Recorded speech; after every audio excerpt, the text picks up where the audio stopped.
ए हाँ A for B for C for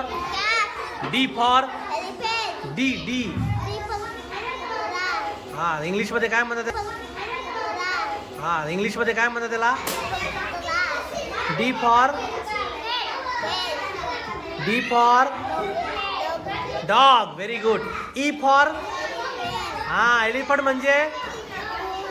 हा F for हा एफ फॉर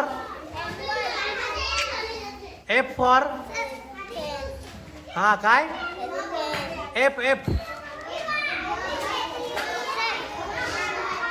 हा फिश म्हणजे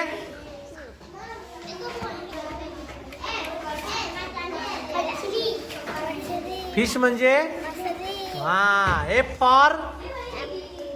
काय मग फॉर नाही रे F for fish F for fish fish म्हणजे मासा हा